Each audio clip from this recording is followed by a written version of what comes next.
my bacteriophage. It inserted it's infected the cell. It's got the red DNA. This red DNA ends up chopping up the host genome. Now, bacteriophages chop up host genomes because they don't want any of the host machinery to be devoted to the host genome. So if they chop up the genome into a bunch of pieces, all of those polymerases, ligases, all of that will then get devoted to the intact DNA, which in this case is the phage's DNA. But during synthesis and assembly, during that assembly process, one of these phages took up host DNA instead of taking up the viral DNA. It then infects the new cell. This is not viral DNA, it is bacterial DNA. So the bacteria cell that's newly infected will insert it, will incorporate it into its genome, and now that bacteria cell is, not only is it not virus infected, but it now has a new characteristic because it was inserted by a virus. So generalized transduction is a packaging error. It's pretty easy, pretty simple stuff.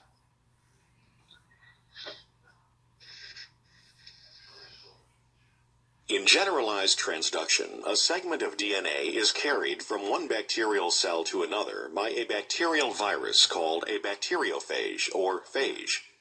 The phage attaches to the bacterial cell and injects its nucleic acid into the host cell. A phage enzyme is produced that breaks down the host DNA into smaller fragments. Phage DNA is replicated and phage coat proteins are produced. During formation of the mature phage particles, a few phage heads may surround fragments of bacterial DNA instead of phage DNA. The phage particle carrying the bacterial DNA infects another cell, transferring the bacterial DNA to the new cell. When the bacterial DNA is introduced into the new host cell, it can become integrated into the bacterial chromosome, thereby transferring genes to the recipient. This cell then multiplies and carries new genetic material. All right. So now in specialized transduction, excision error. This is because of the lysogenic effect or lysogeny. So again, here's our bacteriophage injecting its genetic material, but instead of breaking down the host genome into pieces, it integrates into the host genome. Sits there, host divides, goes through the whole lysogenic cycle.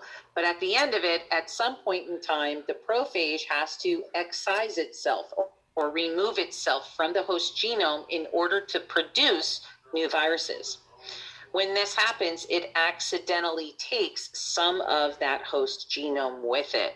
Now, when that viral DNA gets replicated and transcribed and translated to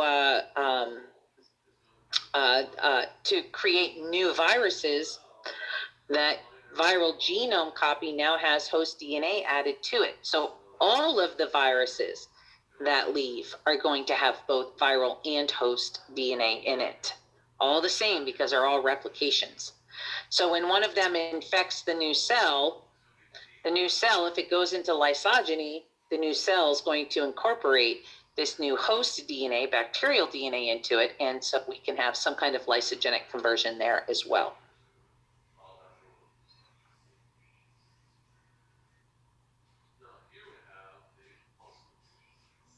Specialized transduction involves the transfer of only a few specific genes from one bacterial cell to another by means of a phage. The lambda phage, which infects E. coli, is a well-studied example of a specialized transducing phage. When lambda phage infects E. coli, the phage DNA enters the cell and then integrates into a specific site on the host chromosome. When an E. coli culture carrying the lambda phage is induced, phage particles are produced. On rare occasions, a piece of bacterial DNA, for example the GAL gene, near the specific site of insertion, remains attached to the phage DNA, and a piece of phage DNA is left behind. The phage that develop are defective because they do not carry the entire phage genome, but can still infect other cells. The defective phage can attach to another bacterial cell and the DNA can be injected. Both phage and bacterial DNA now become integrated into the new host chromosome. Only bacterial genes located near the site of integration of the phage DNA can be transduced, hence the term specialized transduction. So the virus can't really do anything. It's now a defunct virus, but it's carrying bacterial DNA that's useful to the cell, so the cell incorporates it and uses it. An example of a gene that is a transduced, that is an evolutionary leftover of viral infection in humans is our ability to produce amylase.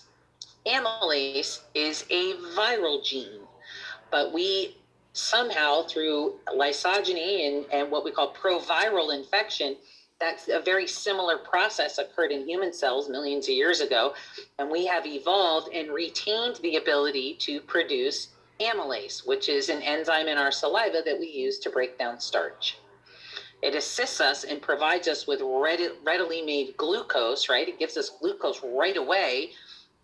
And so we are able to help, it starts the digestive process during mastication, which is chewing.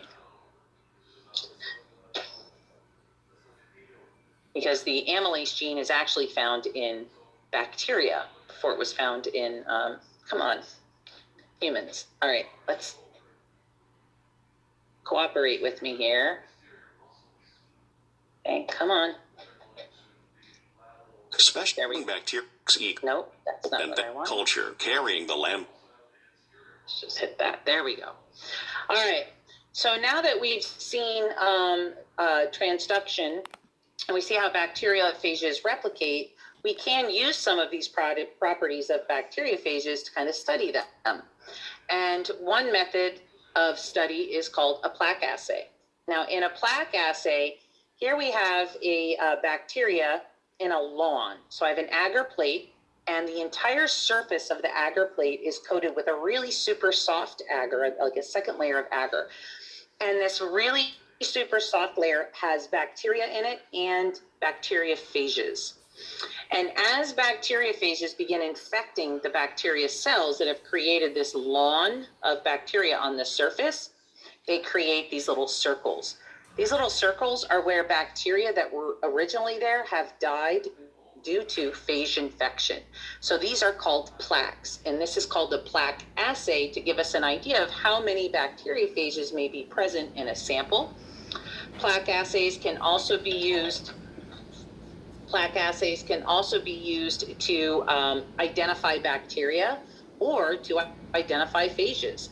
Plaque assays are used a lot in environmental studies, especially looking for bacteriophages in water and in soil. But the plaque assay can also be used to quantify or create viral titers. So I'm going to show you a really cool video on here that talks about viral plaque assays and how they're used in titers and in studying the effects of drugs and that sort of thing.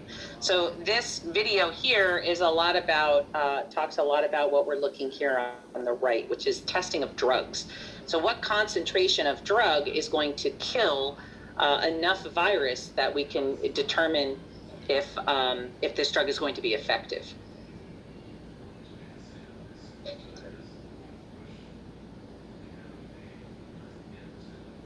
Although viruses are typically too small to see, if an infection causes visible damage to cells, the presence of infectious virus can be detected using a plaque assay. We're going to be looking at a plaque assay here carried out using influenza A virus. To begin with, you need to have indicator cells which are permissive to infection. Here we're using trypsin to remove cells from flasks, and we're seeding them in 6-well dishes. By the next day, a confluent lawn of cells, a monolayer, will have grown. We then take a sample containing virus and carry out a 10-fold serial dilution. By doing this 6 times, we'll span a range of dilutions from 1 in 10 right down to 1 in a million. The indicator cells are then washed and infected with the different dilutions of virus. Whilst the infection is taking place, we weigh out some agarose, mix it with phosphate buffered saline, and heat it to dissolve it. This is done to increase the viscosity of the overlay suspension Normally, newly released virions will diffuse through the media and infect all of the cells in the dish. But by increasing the viscosity, by mixing media with agarose, we can ensure that each infected cell only infects its immediate neighbours. Once the cells in the gel are returned to the incubator, the infection proceeds. Influenza grows relatively quickly, and areas of infection will start to spread over a course of 2 to 3 days. During this time, each cell infects its neighbours and they infect their neighbours, and you can see here a growing zone of cytopathic effect. This is, however, quite hard to see with the naked eye. To make it more visible, the overlay is peeled off and the cells are fixed and stained. Here we're using Kumasi brilliant blue dissolved in ethanol and acetic acid. Once this is washed off, uninfected cells are stained strongly blue in a confluent layer. However, any initial site of infection will have left a visible plaque, an area where no cells remain on the dish, which appears white against that blue background. In an infected plate, we'll see now a range of different densities of plaques across the serial dilution, and by taking a well with countable plaques, the number of plaque-forming units, or PFU, in the original stock can be back calculated and expressed as a concentration of PFU per mil. So in that case, the PFU per mil can be used as a titer, can be used to detect a viral load if we're looking at cells in a patient. Now this is now more often, viral load is more often done using PCR, but this is another example of a plaque titer. In this one, this is a flu, and they were testing an antiviral. So they were looking for antiviral activity in a drug research program. They infected the cells with the flu virus, and then the overlay contained the antiviral drug they were looking for. And they have that antiviral drug in different concentrations. They have a negative control where there is no infected cells, and then they have a positive control over here that has no drug in it. So you can see that at 60 micrometers, or micromoles, at 60 micromoles, here's the drug AFM in H1N1. That's a known antiviral. And here are the components they're testing. And they tested it in H1N1 infected cells and in H3N2 flu infected cells, looking to see where are we getting the greatest activity in these different compounds. These are the compounds. Where are we getting the best activity in these compounds? At what concentration should they be used in? This was just done using a flu titer.